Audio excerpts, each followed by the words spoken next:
Hello, I'm Kevin Church, and this month for May 2020, we have Zac Crump as our MUFIC Songwriter of the Month. How you doing, Zac?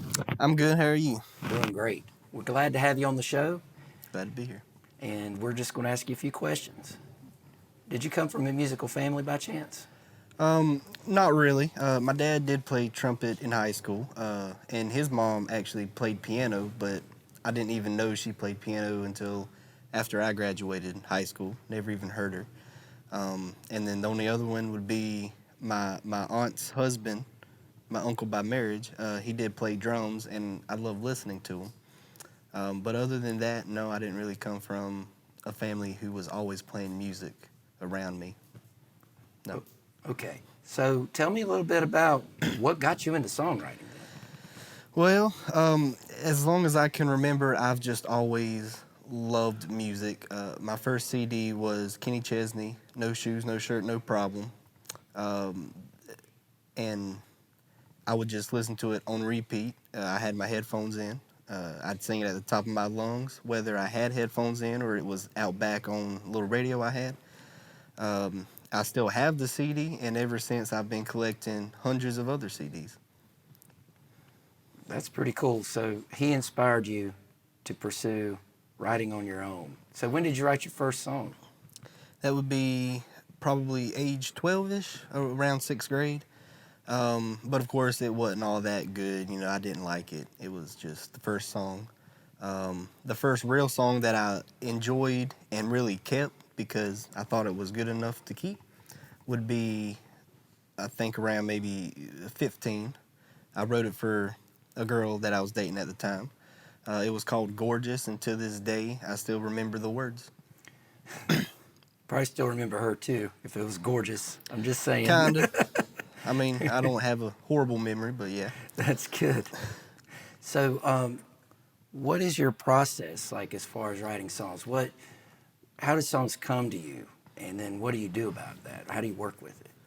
Well, they can come in a handful of ways. The most common way would be to get a guitar and strum a chord of the style of song I'm feeling, and then hum a little bit of a melody out, and then the melody will slowly change into words, and then I kind of come up with the chords and the words at the same time. And the way I look at it is, like, if you're building a house, it's less like building the house out of bricks and in a hurry, and more like forming it out of clay, like pottery. Because, you know, you got a little spinner, and it'll go out and in, and everything can be changed at any point, and it probably will. What a great answer, man. Yes. I love it. Thank you. So, tell me a little bit about your slogan, Make Country Great Again. What is that all about? Well, of course, it came from the President Trump, make America great again. And my Right. last name is Crump, so there's that connection, the obvious one. But of course, like, country music used to be about storytelling and being honest and true love. And now it's just about pandering. It's all the same four chords, the same drum beat, and it's all about drinking Fireball whiskey and baby come hop in my front truck and ride with me. And that's just not what country's about, in my opinion. There's a lot more to life than that, and that's not what country was built upon. Right. As far as our... And that's what I'm trying to bring back. Well, that's great. I can't wait to work with you on this song that we're going to do. But first, let's talk about the Zac. Okay. What is that all about? Well, that started in high school, closer to graduation, actually. Maybe I was a junior or sophomore. There was this guy named Dustin who went by Dewey Hunter, his name was Dustin Hunter. He went by Dewey, and he made a little wooden rectangle, and he carved his name out in it, Dewey. And I gave him $5. I said, make me one next time you go to carpentry class. And at the last minute, I'm like, no, I wanted to say the Zac, because I gave myself my own nickname, because, you know, badasses give themselves their own nicknames. And I paid him $5, and I actually brought it with me today. Oh, no, you didn't. Yes, I did. It's this. I wore this around school every day. And I had a little rope through it, and I just put it around my neck. I painted it when it was Spirit Week. Our colors were green and yellow. Like the Lil Wayne song, actually. And yeah, I wore it every day. I grew up in Bessemer City, actually. That's so wild because I grew up in Gastonia, so Nice. we're neighbors. Sweet, sweet. Who Yeah. knew? That is Yep. cool.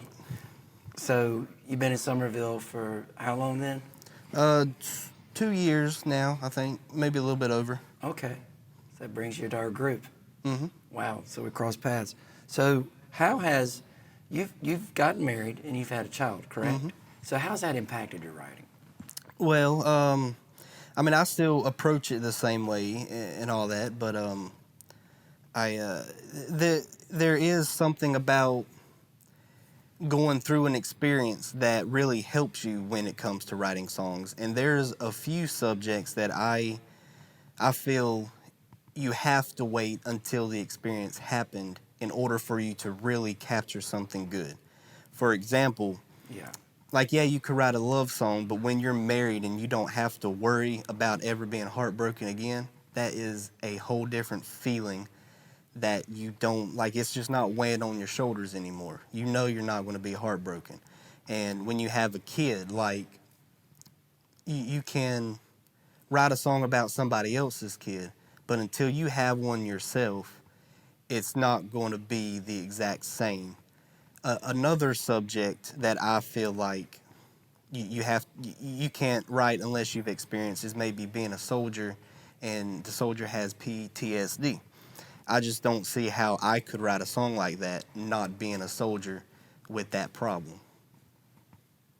I feel you on this, and I really understand what you're saying because a lot of people that are successful say, write what you know.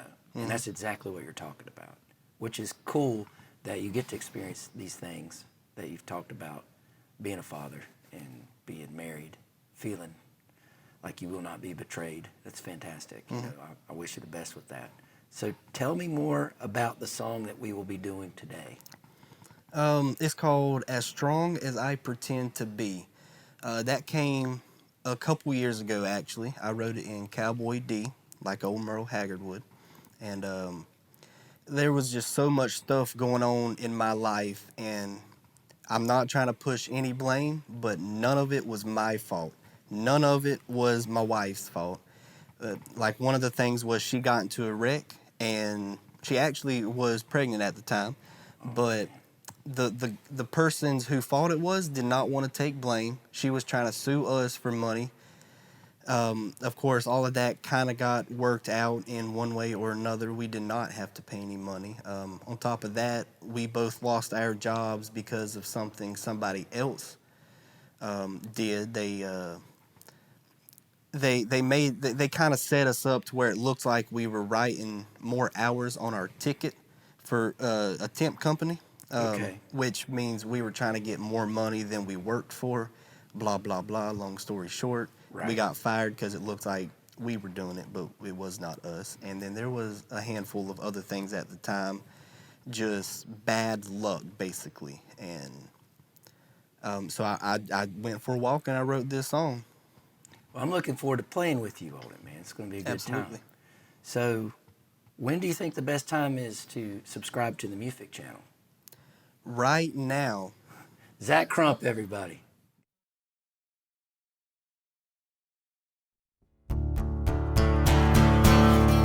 Another heartache, another year, another mistake got me here. I'm sick and tired, getting nowhere, starting all over once I get there.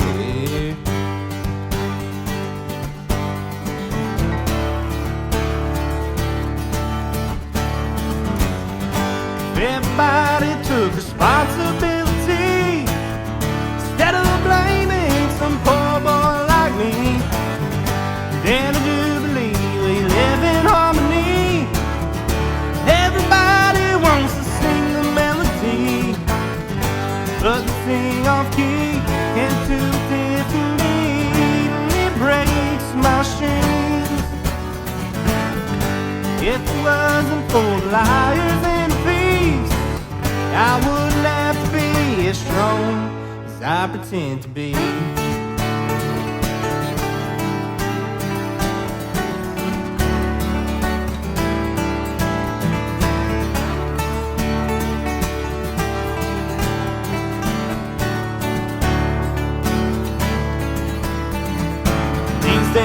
mistakes just ain't good enough.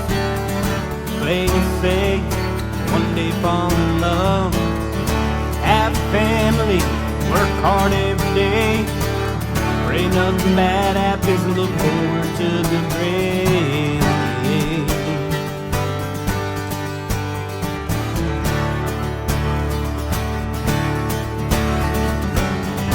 Everybody took responsibility instead of blaming some poor boy like me. And I do believe we live in harmony. Everybody wants to sing a melody, but they sing off key into a different beat, and it breaks my strings. If it wasn't for the liars and the thieves, I wouldn't have to be as strong as I pretend to be.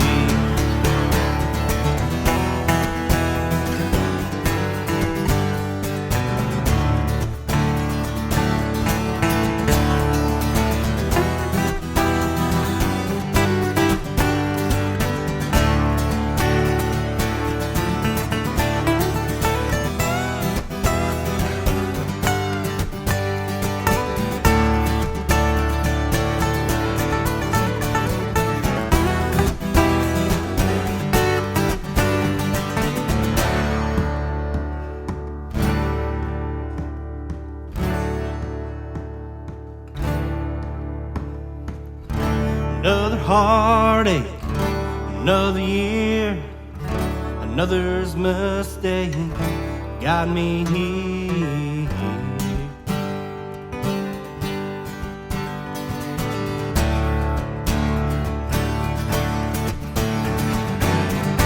Everybody took responsibility instead of blaming some poor boy like me. And I do believe we live in harmony. Everybody wants to sing the melody, but they sing off key into a different beat. It breaks my strings.